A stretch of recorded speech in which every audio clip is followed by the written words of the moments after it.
Welcome to our channel. జిల్లా కోర్టులలో ఖాళీగా ఉన్నటువంటి పర్మనెంట్ క్లర్క్ లెవెల్ ఉద్యోగాలను భర్తీ చేయడానికి ఒక సూపర్ నోటిఫికేషన్ అయితే వచ్చింది. ఎటువంటి ఎక్స్పీరియన్స్ అవసరం లేదు. స్టార్టింగ్ లోనే 45,000 కి పైగానే శాలరీ ఉంటుంది. తెలుగు లోకల్ లాంగ్వేజ్ అనేది రావాలి. అన్ని జిల్లాల వారందరూ కూడా మేల్ అండ్ ఫిమేల్ క్యాండిడేట్స్ అందరూ కూడా అప్లై చేసుకోవడానికి ఛాన్స్ అనేది కల్పిస్తున్నారు. పర్మనెంట్ జాబ్స్ కాబట్టి ఎవరు కూడా మిస్ చేసుకోవద్దు. ఈ వీడియోలో మీకు అన్ని డీటెయిల్స్ ని క్లియర్ గా ఎక్స్ప్లెయిన్ చేస్తాను. సో వీడియోని ప్రతి ఒక్కరు కూడా లైక్ చేసి వీడియోని లాస్ట్ వరకు అయితే చూడండి. సో ఛానల్ ని ఫస్ట్ టైం చూస్తున్న వాళ్ళు ఇప్పుడే సబ్స్క్రైబ్ చేసుకుని బెల్ ఐకాన్ ని క్లిక్ చేసి ఆల్ ప్రెస్ చేసి పెట్టుకోండి. నోటిఫికేషన్ డీటెయిల్స్ లోకి వెళ్ళినట్లయితే ఈ యొక్క జిల్లా కోర్టులలో ఖాళీగా ఉన్నటువంటి పర్మనెంట్ జాబ్ కి సంబంధించి ఈ యొక్క రిక్రూట్మెంట్ నోటిఫికేషన్ అనేది రిలీజ్ అయింది. ఈ జాబ్స్ అనేవి కాంట్రాక్ట్ గానీ అవుట్ సోర్సింగ్ అయితే కాదు, డైరెక్ట్ రిక్రూట్మెంట్ పద్ధతిలో మీకు ఎగ్జామ్ అనేది కండక్ట్ చేసి జాబ్ పోస్టింగ్ అనేది ఇస్తున్నారు.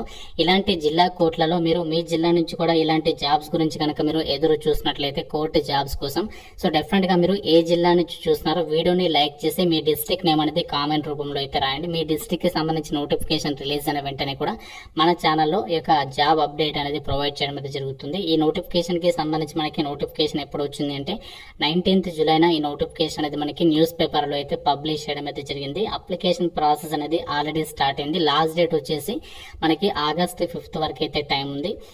అప్లికేషన్స్ పెట్టిన తర్వాత అప్లికేషన్స్ అయితే షార్ట్ లిస్ట్ అయితే చేస్తారు. సో షార్ట్ లిస్ట్ అయిన తర్వాత అప్లికేషన్స్ కి సంబంధించి ఆ లిస్ట్ అనేది మనకి 11th August అయితే పెట్టడం అయితే జరుగుతుంది. హాల్ టికెట్స్ అనేవి ఎప్పుడు ఇస్తారంటే 14th August నుంచి అయితే ఇవ్వడం జరుగుతుంది అని చెప్పేసి ఇక్కడ డీటెయిల్స్ లో అయితే మెన్షన్ చేయడం అయితే జరిగింది. ఈ నోటిఫికేషన్ కి మీరు ఏ జిల్లా వాళ్ళైనా సరే అప్లై అయితే చేసుకోవచ్చు.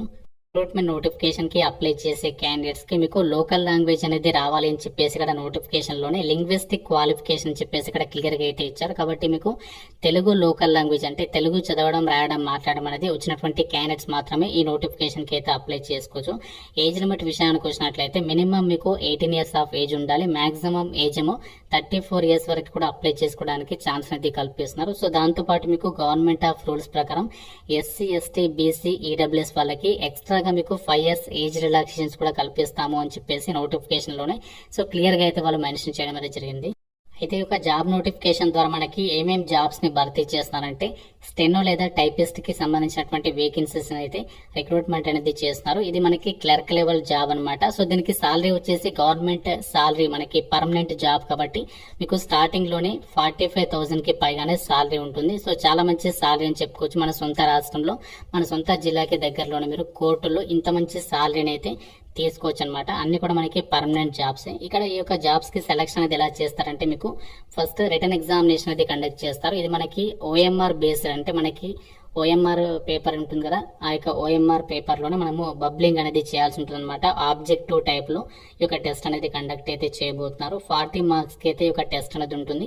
సో ఇందులో జనరల్ నాలెడ్జ్ నుంచి 20 questions అడుగుతారు. అలాగే జనరల్ ఇంగ్లీష్ నుంచి 20 questions అనేవి అడగడం అయితే జరుగుతుంది. 45 minutes ఈ యొక్క టెస్ట్ అనేది కండక్ట్ చేస్తారు. చాలా సింపుల్ గా ఉంటుంది. సో దీని తర్వాత ఏంటంటే మీకు స్కిల్ టెస్ట్ అనేది కండక్ట్ చేస్తారు. ఆ స్కిల్ టెస్ట్ అనేది పాస్ అయిన తర్వాత ఓరల్ ఇంటర్వ్యూ అంటే వైవా వోస్ అనేది ఉంటుంది అనమాట. సో ఇక ఇంటర్వ్యూ వచ్చేసేమో 20 marks కి అయితే ఉంటుంది అని చెప్పేసి నోటిఫికేషన్ లో అయితే సో క్లియర్ గా అయితే మెన్షన్ చేయడం అనేది జరిగింది. ఎగ్జామినేషన్ లాంగ్వేజ్ వచ్చేసి మనకి రిటర్న్ ఎగ్జామినేషన్ వచ్చేసి క్వశ్చన్ పేపర్ అనేది ఇంగ్లీష్ లాంగ్వేజ్ లో ఉంటుంది అని చెప్పేసి ఇక్కడ నోటిఫికేషన్ లో అయితే క్లియర్ గా అయితే మెన్షన్ చేస్తారు. తర్వాత మనకి 1:3 రేషియోలో షార్ట్ లిస్టెడ్ క్యాండిడేట్స్ అయితే పిలుస్తాము అని చెప్పేసి నోటిఫికేషన్ లో అయితే క్లియర్ గా అయితే మెన్షన్ చేశారు. ఈ నోటిఫికేషన్ కి ఇండియన్ సిటిజన్స్ అందరూ కూడా అప్లై చేసుకోవచ్చు అని చెప్పేసి నోటిఫికేషన్ లోనే క్లియర్ గా అయితే మెన్షన్ చేశారు. కాబట్టి మీరు ఏ డిస్ట్రిక్ట్ వాళ్ళైనా సరే అప్లై అయితే చేసుకోవచ్చు. కాకపోతే లోకల్ వాళ్ళు ఎవరైతే ఉన్నారో వాళ్ళకి ఏంటి అంటే ప్రిఫరెన్స్ అనేది, అంటే లోకల్ రిజర్వేషన్స్ అనేవి వర్తిస్తాయి. కాకపోతే మీరు ఏ డిస్ట్రిక్ట్ వాళ్ళైనా అప్లై చేసుకోవచ్చు. ఎందుకంటే మనకి ఇక్కడ వేకెన్సీ అనేది జనరల్ కేటగిరీలో వేకెన్సీ అనేది రిక్రూట్మెంట్ చేస్తారు కాబట్టి అందరికీ కూడా ఈక్వల్ ఆపర్చునిటీ అనేది ఉంటుంది. అయితే ఒక రిక్రూట్మెంట్ కి అప్లై చేయడానికి మీరు అప్లికేషన్ ఫీ అనేది కూడా పే చేయాలి. ఎలా అప్లికేషన్ ఫామ్ అనేది ఫిల్ చేయాలో కూడా ఇదే వీడియోలో మీకు ఎక్స్ప్లెయిన్ చేస్తాను. OC అండ్ BC క్యాండిడేట్స్ అయితే మాత్రం 800 rupees అప్లికేషన్ ఫీజు అనేది పే చేయాలి. మిగతా వాళ్ళు అయితే మాత్రం, అంటే ఎవరైతే SC, ST వాళ్ళు ఉన్నారో సో వీళ్ళైతే మాత్రం 400 rupees ఆఫ్ అప్లికేషన్ ఫీజు అనేది మీరు పే చేయాలి. ఎలా పే చేయాలంటే మీరు బ్యాంక్ కి వెళ్లి డిమాండ్ డ్రాఫ్ట్, సో DD అనేది తీసి ఆ DD రిసిప్ట్ ని అప్లికేషన్ ఫామ్ కి అయితే అటాచ్ చేయాలి. సో ఆ DD అనేది ఎవరి పేరు మీద తీయాలో కూడా ఇక్కడ మెన్షన్ చేశారు. సో ఈ యొక్క నేమ్ పైన అయితే మీరు DD అనేది తీయాల్సి అయితే ఉంటుంది.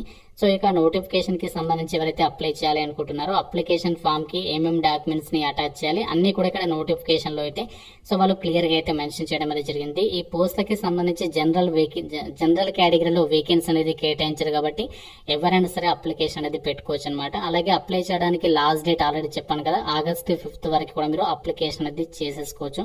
సో దీనికి సంబంధించి మనము రిజిస్టర్డ్ పోస్ట్ అనేది రిజిస్టర్డ్ పోస్ట్ అంటే పోస్ట్ ఆఫీస్ కి వెళ్ళి మీరు రిజిస్టర్డ్ పోస్ట్ ద్వారా పంపించవచ్చు, లేదు అంటే కొరియర్ ద్వారా పంపించడానికి అయితే ఇక్కడ ఛాన్స్ అనేది కల్పిస్తున్నారు.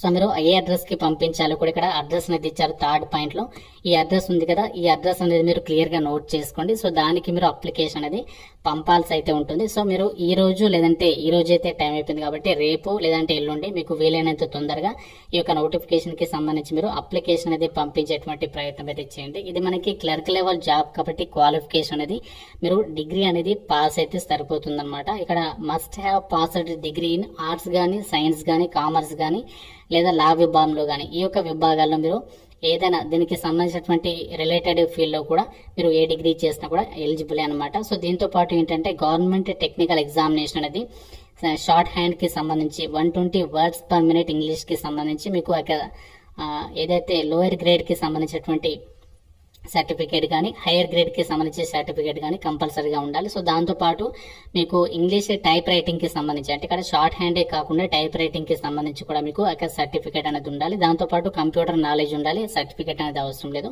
సో ఈ యొక్క ఎలిజిబిలిటీ కనుక మీరు ఉన్నట్లయితే మాత్రం ఈ నోటిఫికేషన్ కి అయితే అప్లికేషన్ అనేది పెట్టేసుకోవచ్చు. ఈ నోటిఫికేషన్ మనకి తెలంగాణలోని కరీంనగర్ డిస్ట్రిక్ట్ నుంచి అయితే రావడం అనేది జరిగింది. ఇది మనకి డైరెక్ట్ రిక్రూట్మెంట్ పద్ధతిలో అయితే భర్తీ చేస్తున్నారు. ఇక్కడ నోటిఫికేషన్ లో కూడా మీరు క్లియర్ గా అయితే చెక్ చేసుకోవచ్చు. సో మీరు ఏ జిల్లా నుంచి చూస్తున్నారో డెఫినెట్ గా కామెంట్ చేయండి. మీ డిస్ట్రిక్ట్ కి సంబంధించి కూడా ఇలాంటి జాబ్ నోటిఫికేషన్స్ అనేవి వచ్చినప్పుడు సో మీకు ముందుగా అయితే తెలియజేయడం అనేది జరుగుతుంది. ఎందుకంటే మనకి ఇలాంటి నోటిఫికేషన్స్ అనేవి చాలా తక్కువ మందికి అయితే తెలుస్తాయి. అండ్ నోటిఫికేషన్ ఎప్పుడు వచ్చిందో కూడా తెలియదు. అండ్ ఎగ్జామినేషన్ కూడా కంప్లీట్ అయిపోతుంది, సెలక్షన్ ప్రాసెస్ కూడా కంప్లీట్ అయిపోతుంది. సో కాబట్టి ఇలాంటి చిన్న చిన్న నోటిఫికేషన్స్ ని కూడా మనము అప్లై చేసుకుని ట్రై చేసినట్లయితే మనకి గవర్నమెంట్ జాబ్ వచ్చేటువంటి ఛాన్సెస్ అనేవి పెరుగుతాయి. అంటే మనకి పెద్ద పెద్ద నోటిఫికేషన్స్ ఏంటి అంటే అందరూ కూడా దానికి పోటీ పడతారు. ఇలాంటి నోటిఫికేషన్స్ కి ఏంటి అంటే అందరూ లైట్ తీసుకుంటారు కాబట్టి సో ఇలాంటి నోటిఫికేషన్స్ ని మీరు క్యాచ్ చేసుకున్నట్లయితే సో డెఫినెట్ గా మీకు మీరు ఆల్రెడీ కోర్టు జాబ్స్ ప్రిపరేషన్ లో ఉన్నట్లయితే మాత్రం సో డెఫినెట్ గా మీకు జాబ్ అనేది వచ్చేటువంటి ఛాన్సెస్ అయితే ఉంటాయి. దీనికి సంబంధించి సెలక్షన్ ప్రాసెస్ కూడా విత్ ఇన్ 2 months లోపే సెలక్షన్ ప్రాసెస్ అనేది కంప్లీట్ చేయబోతున్నారు. ఎందుకంటే ఎగ్జామినేషన్ అనేది మనకి 23rd August రోజే మార్నింగ్ 10:30 AM కి మీకు కరీంనగర్ డిస్ట్రిక్ట్ కోర్ట్ కాంప్లెక్స్ లో అయితే కండక్ట్ చేయబోతున్నారు. కాబట్టి మీకు చాలా త్వరగా అయితే మీకు ఆ యొక్క రిటర్న్ ఎగ్జామినేషన్ కి సంబంధించి రిజల్ట్స్ ఇచ్చేసి ఇంటర్వ్యూస్ ని కూడా కండక్ట్ చేసేసి మీకు పోస్టింగ్ అనేది ఇవ్వబోతున్నారు. కాబట్టి చాలా అర్జెంట్ రిక్రూట్మెంట్ నోటిఫికేషన్. ఇదే పేజీలో అంటే మనకి ఏదైతే నోటిఫికేషన్ లోనే 8th పేజీలో అప్లికేషన్ ఫామ్ ఇచ్చారు. సో ఈ ఫామ్ అనేది మీరు కంప్లీట్ గా అయితే ఫిల్ చేసేసండి. సో మనకి ఎన్ని పేజెస్ ఉంది అంటే 2 pages ఉంది. ఈ 2 pages కి సంబంధించి అప్లికేషన్ ఫామ్ చాలా సింపుల్ గానే ఉంది. కంప్లీట్ గా అప్లికేషన్ ఫామ్ అనేది మీరు ఫిల్ చేసిన తర్వాత దానికి relevant educational documents xerox copies అన్ని అటాచ్ చేసి డీడీ రిసిప్ట్ ను అంటే ఏదైతే ఫీ పే చేస్తారో ఆ డీడీ రిసిప్ట్ ను కూడా అప్లికేషన్ ఫామ్ కి జత చేసేసి మీరు అప్లికేషన్ అనేది పంపించేసేటువంటి ప్రయత్నం చేయండి. అలాగే మనకి నోటిఫికేషన్ లో 5th పేజీలో ఏమేమి డాక్యుమెంట్స్ ని అటాచ్ చేయాలో అన్ని కూడా ఇచ్చారు. సో అన్ని కూడా క్లియర్ ఒకసారి చెక్ చేయండి. సో చదివిన తర్వాత అప్లికేషన్ అనేది పంపించేటువంటి ప్రయత్నం అయితే చేయండి. డిస్ట్రిక్ట్ కోర్ట్ నుంచి వచ్చినటువంటి పర్మనెంట్ జాబ్ వేకెన్సీకి సంబంధించినటువంటి నోటిఫికేషన్ డీటెయిల్స్. వేకెన్సీ గురించి అయితే ఆలోచించద్దు. మీ గనక ఎలిజిబిలిటీ ఉంటే మాత్రం సో డెఫినెట్ గా అయితే ట్రై చేయండి. ఇంకా మీకు ఏదైనా డౌట్ ఉంటే నాకు కామెంట్ రూపంలో అయితే అడగండి. ప్రతి ఒక్కరు కూడా లైక్ చేసి ఒక వీడియోని మీ ఫ్రెండ్స్ తో అయితే షేర్ చేయండి. ఛానల్ ని సబ్స్క్రైబ్ చేసుకోండి. Thank you so much.